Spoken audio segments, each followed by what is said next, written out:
The footage that we saw this morning was really moving to me because through just a few traits, you could tell how much the relationship between joy and sadness shifted in this second movie. Yeah. Just a few paintings, and you could tell that now joy is really taking care of sadness.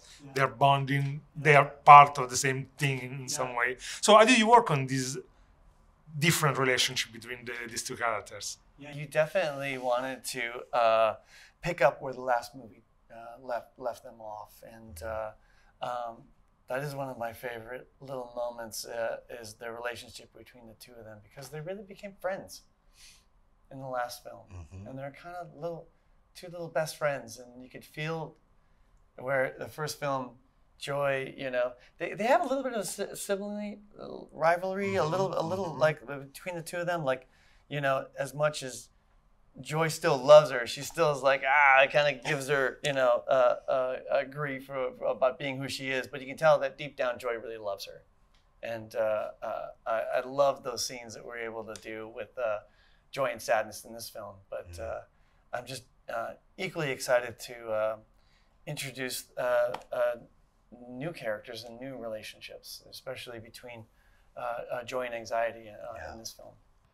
And in the second movie, it's not anymore joy and sadness.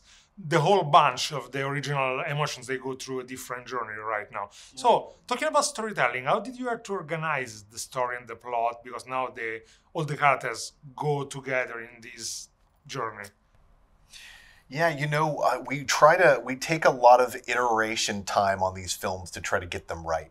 And we probably made 10 different versions of Inside Out 2 over a 4-year period as we were making it. And I think it took us a little while to get to it. You want it to find its own lane. You don't want to repeat the things that the first film did. And I think we were drawn to the idea of a takeover film in this one and how that was different than what happened in the first one. Joy and sadness get accidentally sucked out of headquarters in the first one, but what if they're thrown out? And what if there's a takeover? That's a different story to tell. Yeah, I kind of had that idea very early on, as it feels true to being a teenager. You feel like new emotions come in and suddenly take over, and you're not sure what's happening. It's things have just suddenly changed, and I was really inspired by the film All About Eve. Do you know what All About Eve? Yeah, and I got the idea of Joy kind of being replaced and having the old emotions all kicked out of headquarters, and how different and interesting that was from the first film. It's not just repeating. Those are my favorite types of sequels, the ones that don't just do what the first film did exactly, but you're doing something new and different and growing and changing. And that gave us the opportunity to do there's something different. So much fun to be had with those 5 characters out in the mind world when they haven't been out there together before. I can't wait to see the whole movie. And the first movie had to balance the real world and the mind world. And I think this movie actually adds another side, which is, in some way, the sport movie, because I think there would be a lot of hockey action, so probably more action even for Riley. How did you go? How did you work in order to put everything together in some way? It's really hard to find that balance because it is a complicated movie to tell, because there's many different locations that are all happening at the same time. Really, I think there's 3 things going on at every moment.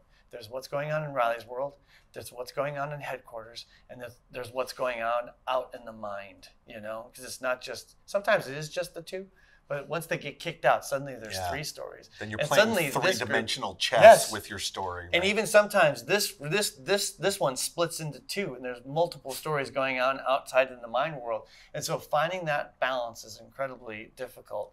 But luckily we have an amazing team of writers and story artists and editors. And we all work together to put up our story reels to see if we have the right balance. And sometimes we've gotten it where we have too much Riley.